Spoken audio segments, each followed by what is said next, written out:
For the last 2 years, the entire world has been obsessing over this ship, the Fujian. The media calls it the US Navy killer. They say its electromagnetic catapults and stealth fighters spell the end of American dominance. But they are missing one massive dirty detail. The Fujian has a fatal flaw. It burns fuel. It needs a tanker to follow it everywhere it goes. If you sink the tanker, the Fujian becomes a floating target. The truth is, the Fujian was never the main event. It was just the prototype. While the US Navy was busy analyzing the Fujian's smokestacks, China started building the real monster in the dark. Enter the Type 004, nuclear-powered, infinite range, and big enough to carry an air wing that rivals the USS Gerald R.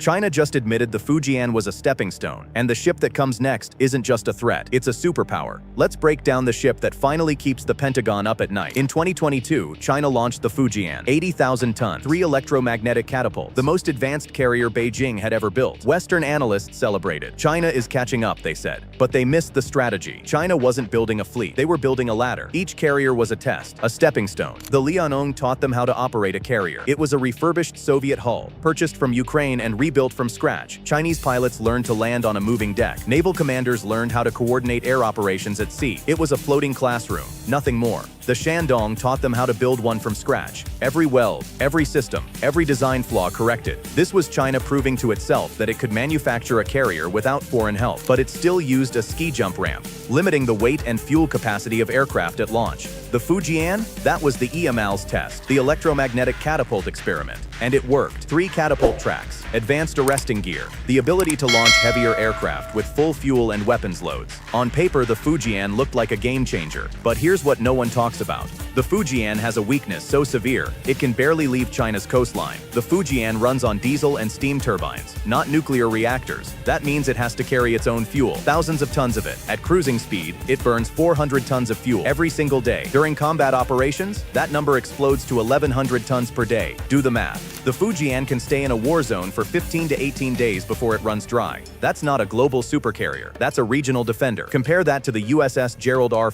nuclear-powered, 25 years before it needs refueling. The Ford can park off the coast of Iran, Syria, or Taiwan for months. No tankers, no supply chain. The Fujian? It needs a convoy of tankers just to survive. And in a real war, those tankers are the easiest targets on the ocean. Think about it. A diesel-powered carrier doesn't just need fuel for itself. It needs fuel for its escort ships, its destroyers, its frigates, its support vessels. That's an entire logistics tale stretching hundreds of miles behind the carrier group. One submarine, one well-placed torpedo into a tanker, and suddenly, the entire battle group has a decision to make. Retreat to port, or run out of fuel in hostile waters. Sink the tanker, and you've just neutralized an $80 billion warship without firing a single shot at the carrier itself.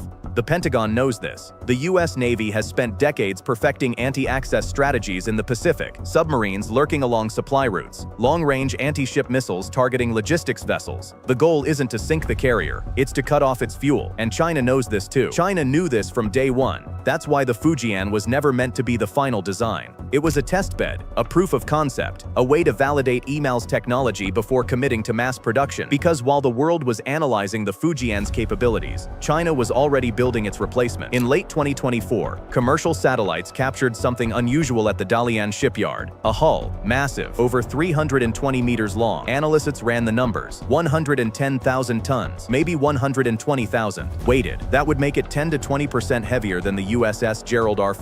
the largest warship ever constructed. But size wasn't the story. It was what was inside. Thermal signatures, radiation shielding, reactor compartment covers. This wasn't another diesel ship. This was nuclear. The Type 004 is powered by China's first indigenous naval nuclear reactor, developed under a program called Project Long Way, Dragon Might. And if it works, everything changes. Nuclear propulsion means unlimited range. No fuel stops, no tanker convoys, no logistics tail. The Type 004 could operate off the coast of California, the Red Sea, or the North Atlantic for months without returning home. It could maintain a permanent presence in the Indian Ocean, choking off trade routes without needing a single resupply mission. It could shadow American carrier groups across the Pacific, matching them mile for mile, week for week, with no concern about fuel consumption. The Fujian was tethered to the island chains. The Type 004 can hunt anywhere on Earth. This isn't just a technical upgrade. This is a strategic revolution. For decades, China's Navy has been a coastal defense force, powerful within the first island chain, but unable to project sustained power beyond its shores. The lack of overseas bases meant that even if China built conventional carriers, they would always be limited by fuel range. Nuclear power eliminates that constraint entirely. The Type 004 doesn't need a base in the Middle East to operate there. It doesn't need refueling agreements with foreign nations. It doesn't need permission. It just goes and stays for as long as the mission requires. But raw power isn't enough. You need to deliver it.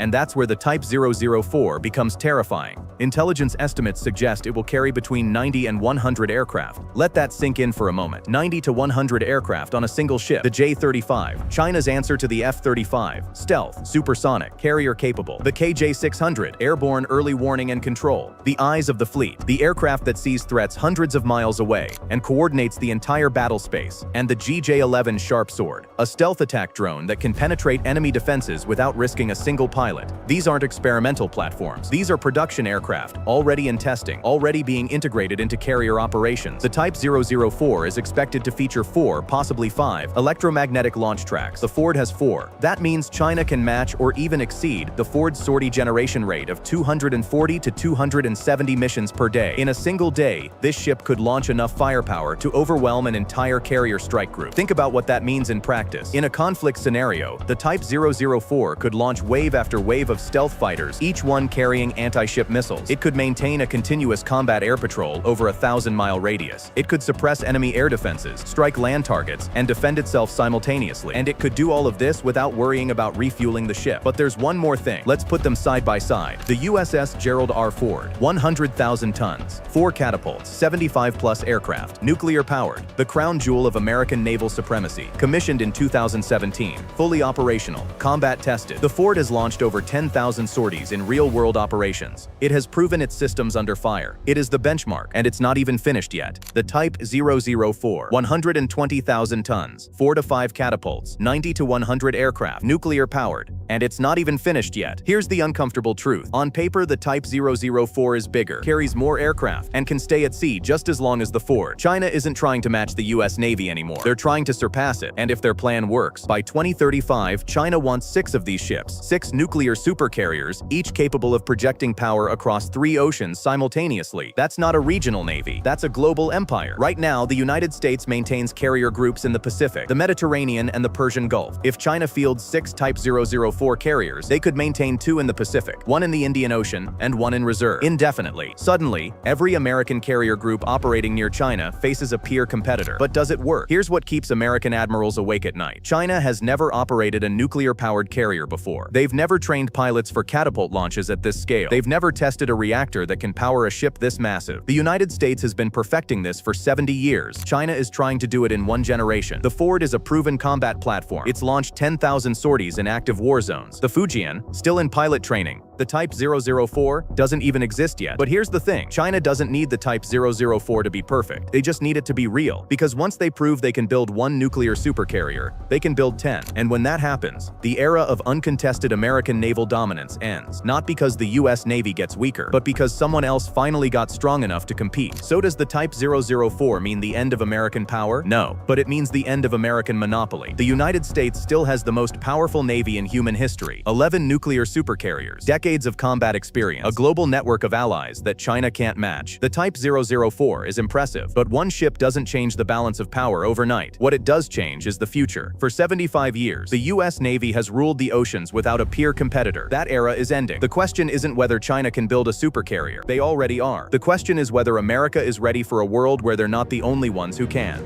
Because the oceans don't belong to anyone. They belong to those strong enough to defend them. And the battle for that strength has only just started.